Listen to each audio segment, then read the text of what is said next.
Crassula का जो plant होता है फ्रेंड्स, वो काफ़ी गार्डनर्स ग्रो करना चाहते हैं। मुझे काफ़ी कमेंट्स आते हैं कि कोई ऐसा प्लांट बताइए, कोई ऐसा लकी प्लांट बताइए जो हम अगर घर में लगाएं तो गुड लक भी अट्रैक्ट हो और वो काफ़ी खूबसूरत भी हो प्लांट देखने में और उसकी बहुत ज़्यादा केयर भी ना करनी पड़े। तो ये तीनों ही कैटेगरी में परफेक्टली फॉल होता है क्रासुला का जो प्लांट है। इसको क्रासुला ओवाटा भी बोला जाता है और ये सक्यूलेंट फैमिली से बिलोंग करता है। इसी के बारे में, इस पौधे की केयर टिप्स के बारे में कुछ ऐसी बातें मैं आपको बताऊंगा जो अगर आप फॉलो करेंगे तो आपका जो क्रासुला का पौधा है बहुत अच्छी तरीके से ग्रोथ करेगा और आपको काफी अच्छे रिजल्ट्स भी देखने को मिलेंगे। तो प्लीज पूरी वीडियो देखिए। मेरा नाम अक्षय है और मैं सोलो का राइट गार्डनिंग यूट्यूब चैनल में स्वागत करता हूं।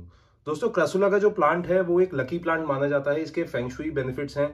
कहा जाता है, माना जाता है कि अगर आप क्रासुला का पौधा अपने घर में लगाते हैं तो आपको गुड लक अट्रैक्ट होता है आपके लिए और फाइनेंशियल गुड लक भी काफी अट्रैक्ट होता है। इसको गुड लक प्लांट इसलिए बोला जाता है और इसलिए माना जाता है कि इसके लगाने से काफी सारा पैसा आता है, क्योंकि इसकी जो लीव्स हैं वो कॉइन की शेप में होती हैं और वो कॉइन की शेप में होने की वजह से इसका जो ये ऐसी मान्यता है कि इसको लगाने से काफी फाइनेंशियल गुड लक आपके घर में आपको देखने को मिल सकता है।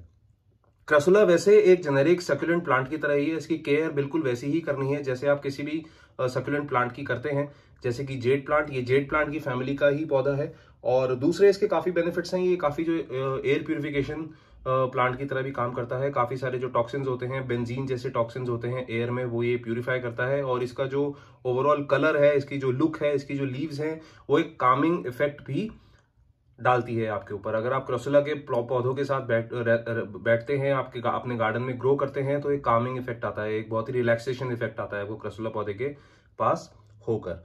तो इसमें बताता हूं मैं ये पौधा मैं कितने का लेके आया, कैसे इसको ग्रो करना है और क्या क्या चीजों का ध्यान रखें इसको अगर आप अपने गार्डन में ग्रो कर रहे हैं। तो ये वाला क्रासुला का पौधा मैं 50 रुपए का लेके आया। ये काफी छोटा पौधा है इसलिए मुझे सस्ता मिल गया। अगर आप बड़ा क्रासुला का पौधा जो अच्छा वेल ग्रोन प्लांट है वो लेके लगाएंगे तो वो कम से कम 200 से 250 रुपए का पड़ेगा। इतना महंगा आता है ये प्लांट। और प्राइस अगेन लोकेशन पे डिपेंड करता है, आप जहां पे रहते हैं वहां पे महंगा सस्ता हो सकता है। क्रासुला का पौधा लाके मैंने ये 8 इंच के मिट्टी के गमले में लगा दिया है, क्योंकि अभी ये पौधा छोटा है। जब ये थोड़ा सा बड़ा हो जाएगा मैं इसको फिर ट्रांसप्लांट करूंगा बड़े गमले में, देखूंगा कि अगर वो बड़े गमले में सूट कर पाता है कि नहीं कर पाता। यहाँ मैंने अपना जो सेकुलेंट प्लांट्स के लिए जो मैं मिट्टी बनाता हूँ वो मैंने बनाई है और उस पॉटिंग मिक्स का मैं मिक्सचर आपको बता देता हूँ जो परफेक्टली फाइन है क्रासुला के पौधे के लिए। इसमें आप 30% गार्डन सॉइल ले लीजिए, 30% मिट्टी ले लीजिए, पार्क के आसपास की मिट्टी ले लीजिए या बालू मिट्टी आप नर्सरी से भी लेके आ सकते हैं। 30% इसमें आप कोई भी ऑर्गेनिक खाद डाल दीजिए, वर्मी कंपोस्ट या गाय के गोबर की खाद भी आप मिक्स कर सकते हैं। 30% इसमें आप डाल दीजिए कोकोपीट या आप सैंड डाल सकते हैं, क्योंकि ग्रैनुलरिटी अगर मिट्टी की बढ़ेगी तो रूट्स को ग्रो करने की जगह मिलेगी ये पूरे। और जो 10% बचेगा उसमें बोन मील और नीम खली आप मिला के डाल सकते हैं। तो ये पूरा एक पॉटिंग मिक्स आपका क्रासुला के पौधे के लिए बन जाएगा बहुत बढ़िया, जो आप सिर्फ क्रासुला के पौधे के लिए नहीं बाकी सारे सक्यूलेंट प्लांट्स के लिए भी यूज कर सकते हैं। आपका बहुत अच्छा ये काफी पॉटिंग मिक्स है और काफी पावरफुल पॉटिंग मिक्स है जो आप यूज कर सकते हैं क्रासुला के पौधे के लिए। तो ये लाके आप, मैंने तो ये 8 इंच के मिट्टी के गमले में लगा दिया है, आप अपने मनचाहे गमले में लगा सकते हैं depending on the size of the plant. अब इसको ग्रो करने की लोकेशन में बताऊं, ये वैसे तो इंडोर्स भी ग्रो किया जा सकता है, आउटडोर भी ग्रो किया जा सकता है। और अगर आप इसको इंडोर ग्रो कर रहे हैं तो इसको ऐसी लोकेशन में, ऐसे कमरे में ग्रो करना है जहां पे फिल्टर्ड लाइट इस पे पड़े और किसी विंडो के पास अगर इस पौधे को रखेंगे तो ये काफी अच्छी तरीके से ग्रो करेगा, क्योंकि वहां से लाइट फिल्टर होकर इस प्लांट पे पड़ती रहेगी। अगर आप इसको बाहर ग्रो करना चाहते हैं तो इसको ऐसी लोकेशन पे रखिए जहां पे शेड रहे मेजोरिटी ऑफ द टाइम और फिल्टर्ड इनडायरेक्ट लाइट पड़ती रहे।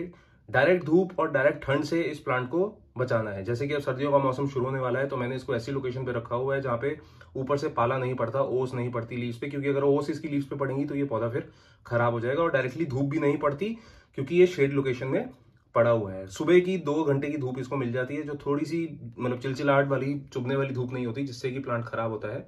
वो ही परफेक्टली लोकेशन है, अच्छी परफेक्ट लोकेशन है इस प्लांट को ग्रो करने के लिए। तो मैं इस प्लांट को वैसे बाहर ग्रो कर रहा हूँ, आप बाहर भी ग्रो कर सकते हैं, इंडोर्स भी ग्रो कर सकते हैं, डिपेंडिंग आप कैसे जगह पे रह रहे हैं। बालकनी गार्डन्स के लिए बिल्कुल परफेक्ट प्लांट है ये, क्योंकि बालकनी गार्डन्स में मेजोरिटी लोगों के घर धूप नहीं आती, उजाला रहता है लेकिन धूप नहीं आती, तो वहां के लिए बिल्कुल परफेक्ट प्लांट है ये, अच्छे से ग्रो कर जाएगा।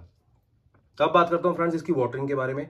देखिए वाटरिंग, क्योंकि एक ये सक्यूलेंट प्लांट है, इसमें जरूरत से ज्यादा पानी इस पौधे को खराब कर देगा।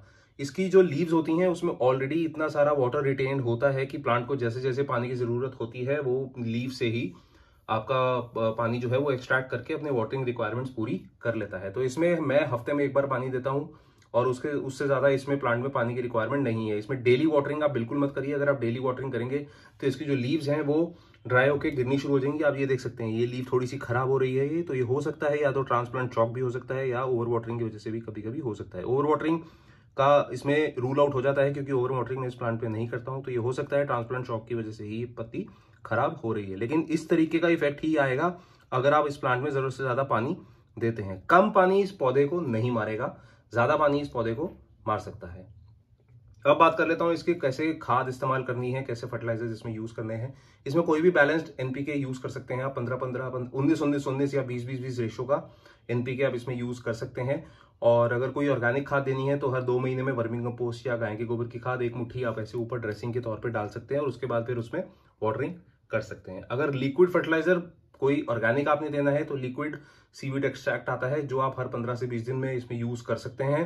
परफेक्टली फाइन फर्टिलाइजर्स हैं ये तीनों फर्टिलाइजर्स अच्छे माने जाते हैं क्रासुला के लिए, क्योंकि ये कि नाइट्रोजन की मात्रा इनमें अच्छी होती है और बैलेंस फर्टिलाइजर्स हैं और क्रासुला को ये सारे के सारे फर्टिलाइजर्स बहुत अच्छी तरीके से सूट करते हैं। मैं अपने फर्टिलाइजेशन शेड्यूल में ये सारे फर्टिलाइजर्स यूज करता हूं और अभी तक मेरे को बहुत अच्छे रिजल्ट्स मिले हैं। ये वाला क्रासुला का पौधा मेरा नया पौधा है। इससे पहले भी मेरे पास क्रासुला का पौधा है जो काफी पुराना है, उसके बारे में भी मैं अपडेट आपके साथ शेयर करूंगा। ये फिलहाल छोटा पौधा है तो इसके बारे में मैं आपसे अभी डिस्कशन कर रहा हूं और इसके मैं रेगुलरली अपडेट्स आपको देता रहूंगा। इसकी ग्रोथ कैसी हो रही है और किस साइज का ये धीरे धीरे ग्रो होके हो रहा है।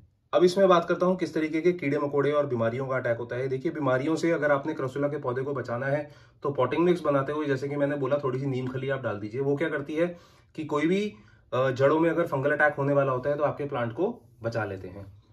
ऊपर से अगर आपने प्लांट को पत्तियों पे किसी तरीके के कीड़ों का अटैक ना हो उससे बचाना है तो नीम ऑयल कॉन्सेंट्रेट आता है, वो आप हर 15 से 20 दिन में रेगुलरली स्प्रे कर सकते हैं। उससे आपका प्लांट परफेक्टली फाइन रहेगा और उसमें कोई भी इंसेक्ट या पेस्ट्स का अटैक नहीं होगा। आपका प्लांट परफेक्टली फाइन रहेगा। आप ये रेगुलरली यूज कर सकते हैं और दोनों कंप्लीटली ऑर्गेनिक सॉल्यूशंस है और इसमें कोई केमिकल और कोई इनऑर्गेनिक चीज नहीं है जो आपके प्लांट को आगे जाके नुकसान पहुंचा सके। तो ये सब चीजें हैं जो क्रासुला के पौधे के बारे में मैंने आपको बताई, जो अगर आप फॉलो करेंगे तो आपका पौधा बहुत अच्छी तरीके से ग्रोथ करेगा। और फिर भी अगर आपके पौधे में कुछ इश्यूज आ रहे हैं आपको तो आप प्लीज कमेंट करके बताइए, मैं आपको उसका जवाब दूंगा। और अगर आपको ये वीडियो अच्छी लगी तो प्लीज लाइक कमेंट शेयर जरूर कर दीजिए। अगर आप मेरे चैनल पे पहली बार आए हैं तो सब्सक्राइब का बटन दबाना ना भूलें ताकि मैं ऐसे ही खूबसूरत पौधे आपके साथ लेके शेयर करता रहूं। तब तक के लिए अपना बहुत सारा ध्यान रखिए friends. Thank you, good bye.